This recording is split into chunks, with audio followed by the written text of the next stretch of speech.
राधे राधे। जय जय श्री राधे। श्री हरिवंश राधा वल्लभ लाल की जय हो।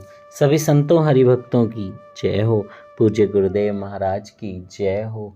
श्री हरिवंश महाप्रभु की जय हो। भगवान श्री कृष्ण की जय हो। युगल जोड़ी सरकार की जय हो। डोंगरे जी महाराज की जय हो। जय श्री राधे। श्रीमद् भागवत की जय हो। जय हो। बहुत बहुत स्वागत है आपका हमारे चैनल में। हम श्रीमद् भागवत के चतुर्थ स्कंद की कथा का श्रवण कर रहे हैं और हमने बहुत सारे प्रसंग सुने। ध्रुव जी की कथा सुनी, पुरंजन जी की कथा सुनी और आज हम जो कथा सुनेंगे वो है स्वामी विद्यारण्य पर माता गायत्री की कृपा। जय हो। और बहुत ही हर्ष की बात है, बहुत ही खुशी की बात है, आज हमारा चतुर्थ स्कंद यहाँ पर विश्राम लेगा।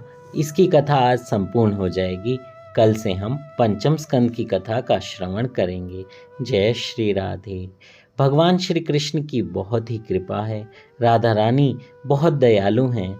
उन्हीं के चरणों का आशीर्वाद है कि हम इस कथा का श्रवण कर पा रहे हैं, वरना हमारी वाणी में इतना सामर्थ्य कहाँ कि बोल पाएं, कुछ कह पाएं। प्रभु का ही आशीर्वाद है जो हम इन कथाओं को पढ़ पा रहे हैं। उन्हीं भगवान श्री कृष्ण के चरणों की वंदना करते हुए हम आज की कथा का श्रवण करते हैं। जय श्री राधे। सच्चिदानंद रूपाय विश्वोत्पत्त्यादि हेतवे तापत्रे विनाशाय श्री कृष्णाय वयं नुमः। उन सच्चिदानंद भगवान श्री कृष्ण को हम सब वंदन करते हैं। जय श्री राधे। तो आज की कथा का प्रसंग है स्वामी विद्यारण्य पर माता गायत्री की कृपा। जय हो। जब पूर्व जन्म के पापों को भी जलाता है, जब का फल तत्काल ना मिल पाए तो मानो कि पूर्व जन्म के पाप अभी तक बाकी हैं, जिनका अभी नाश होना है। इस विषय में स्वामी विद्यारण्य का दृष्टांत दृष्टव्य है। स्वामी विद्यारण्य बड़े गरीब व्यक्ति थे। अर्थ प्राप्ति के हेतु उन्होंने गायत्री मंत्र के 24 पुरुष चरण किए, किंतु अर्थ प्राप्ति तो ना हो सकी। अतः उन्होंने थक हार कर संन्यास ले लिया। उस समय उन्हें माता गायत्री के दर्शन हुए। माता जी ने कहा, मैं तुझ पर प्रसन्न हुई, जो चाहे मांग लो। स्वामी जी ने कहा, माता जी, जब आवश्यकता थी तब तो आप नहीं आई, अब तो आपकी आवश्यकता ही क्या है? हाँ, पर इतना जरूर बताइए, उस समय आप क्यों नहीं प्रसन्न हुई? माता ने कहा, जरा पीछे मुड़कर तो देखिए। स्वामी जी ने देखा तो वहाँ 24 पर्वत जल रहे थे। उन्होंने माता जी से पूछा, यह क्या कौतुक है? माता जी ने कहा, ये तो तेरे कई पूर्व जन्मों के पाप हैं जो तेरी तपश्चर्या से जल रहे हैं। 24 पर्वतों के समान महान तेरे पापों के क्षय होने पर मैं शीघ्र ही आ गई। जब तक तेरे पापों का क्षय नहीं होता, जीव की शुद्धि नहीं हो पाती, तब तक मेरे दर्शन नहीं हो सकते। जय हो। जय हो। पूज्य गुरुदेव महाराज भी यही कहते हैं।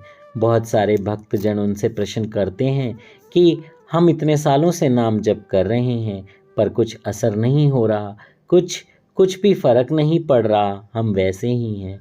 गुरुदेव ने बहुत बार अपने सत्संग में और प्रश्नोत्तरों के आंसर में भी कहा है कि वो क्यों नहीं हो रहा, क्योंकि बराबर हम पाप किए जा रहे हैं।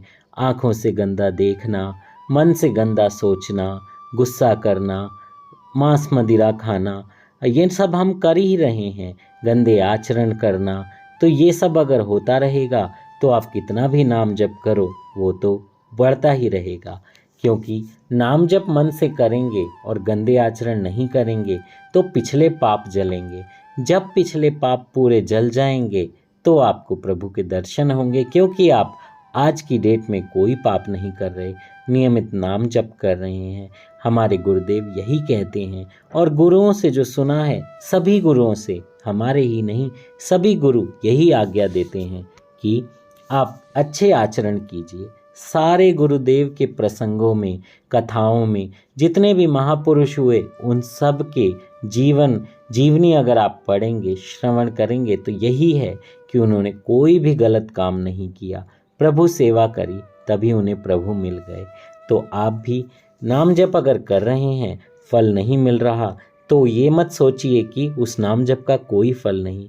पिछले जन्मों के किए हुए पाप कर्म जल रहे हैं, लेकिन आगे उसको साकार करने के लिए आगे के पापों को नहीं करना है। जय श्री राधे।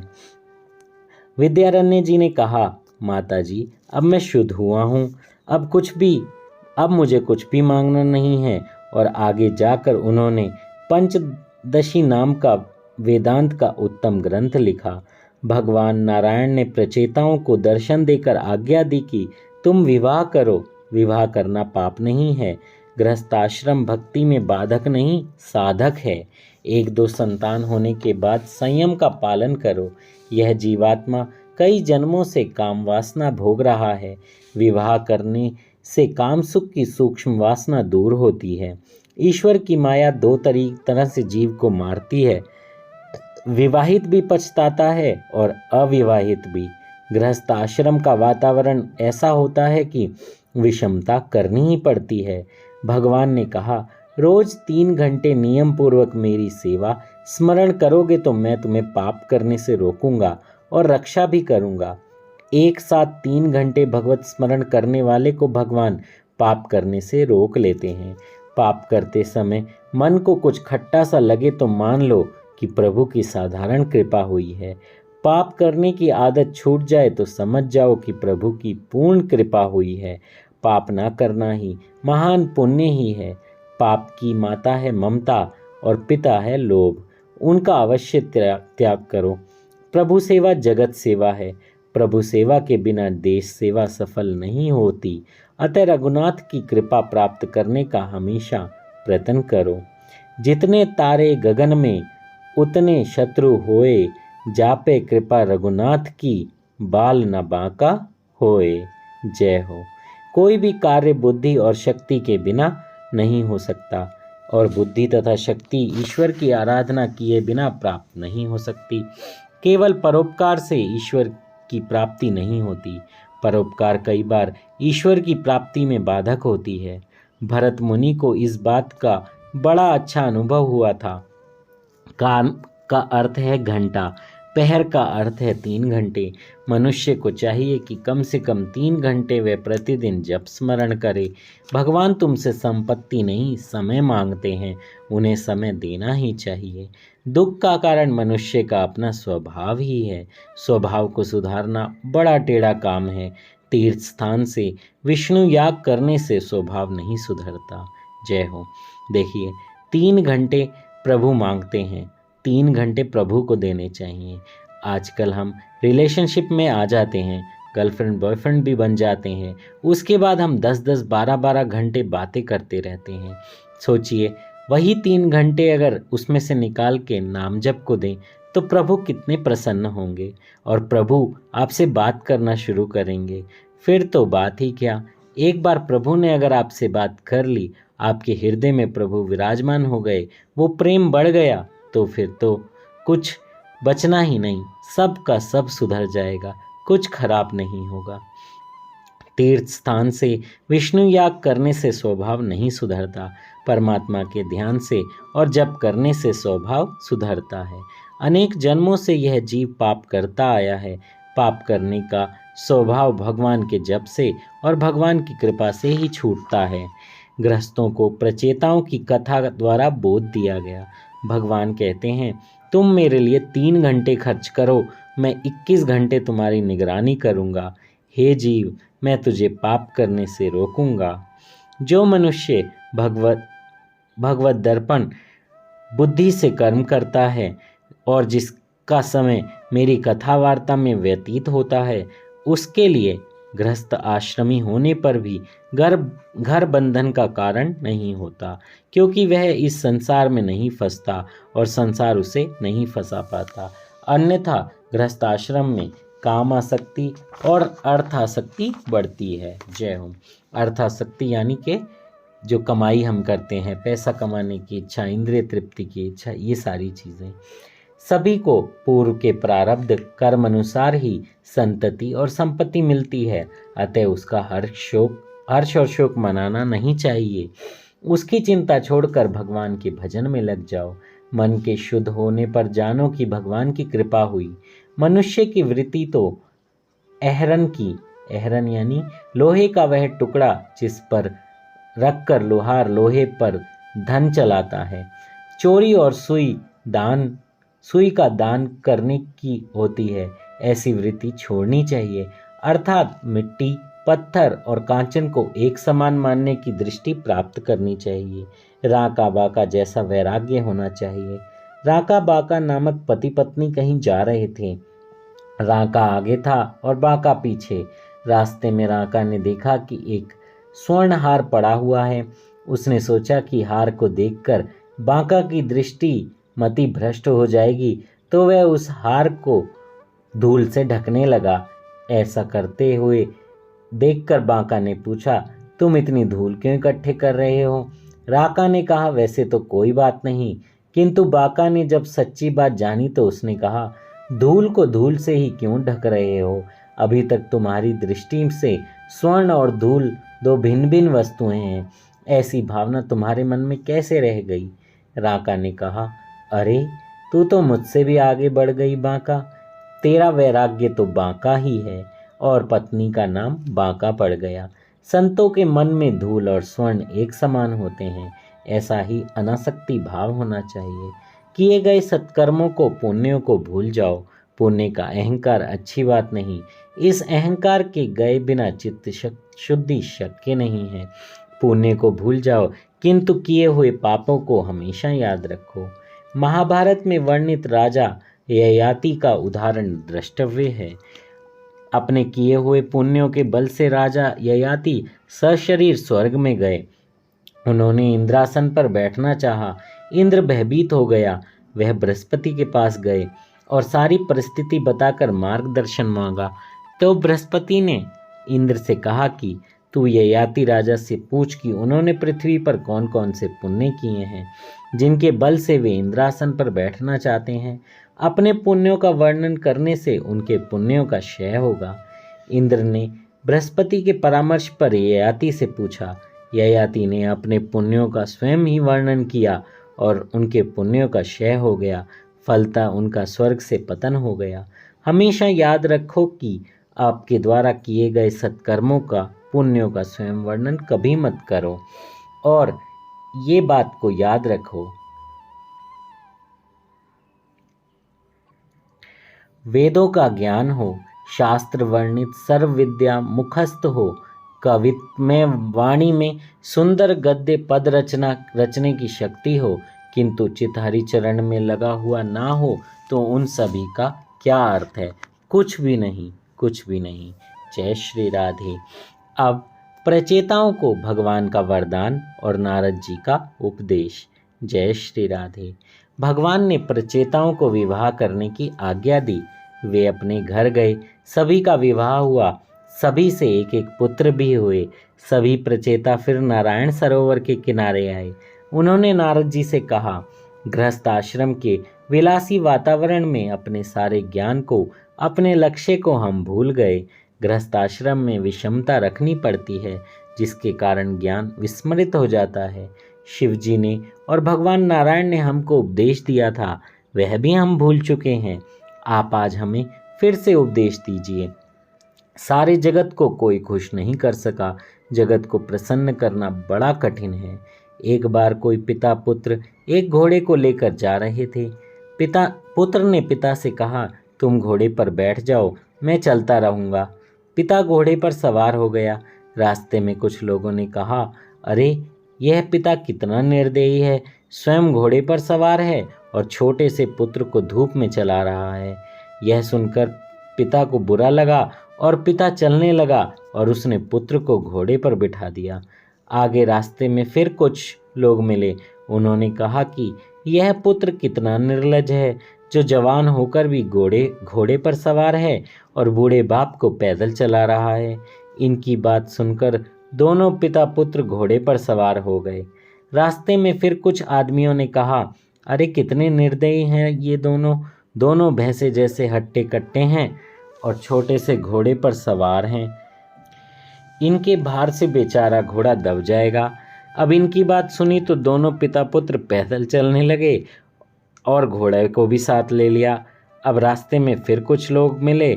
उन्होंने कहा, कितने मूर्ख हैं ये लोग, पास में तो घोड़ा है फिर भी पैदल चल रहे हैं। एक बैठा तो भी टोका, दो बैठे तो भी टोका, दोनों पैदल चले तो भी जली कटी तो सुननी ही पड़ी।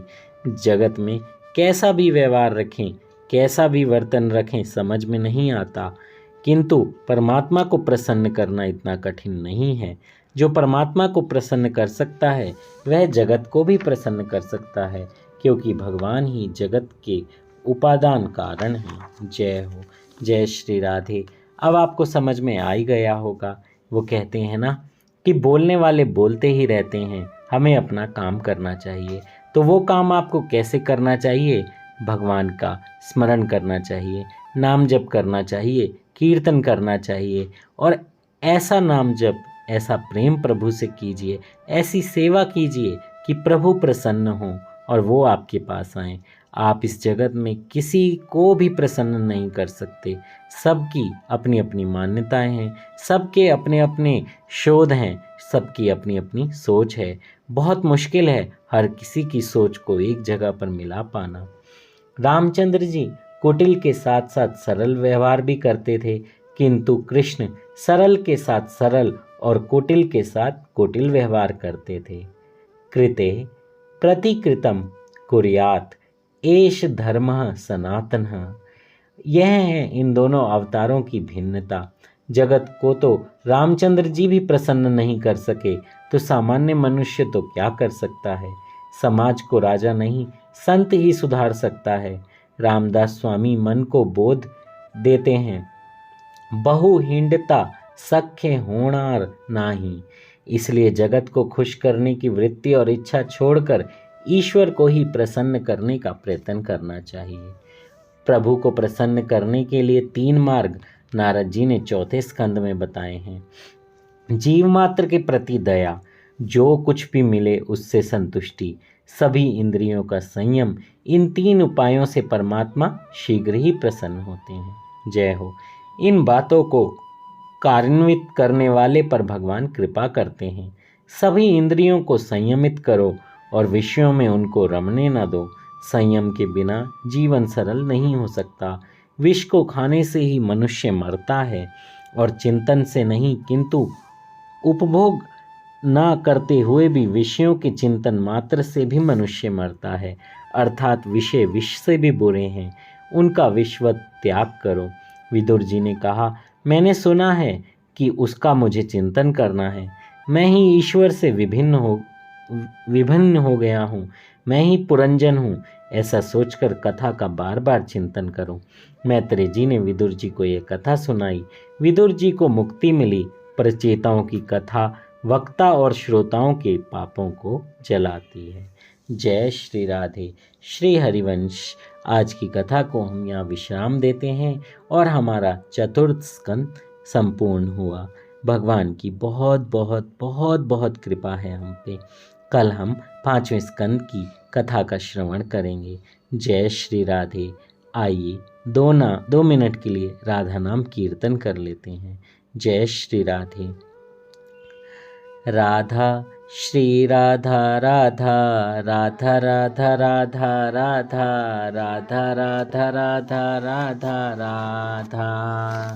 श्री राधा राधा राधा राधा राधा राधा राधा राधा राधा राधा राधा राधा राधा।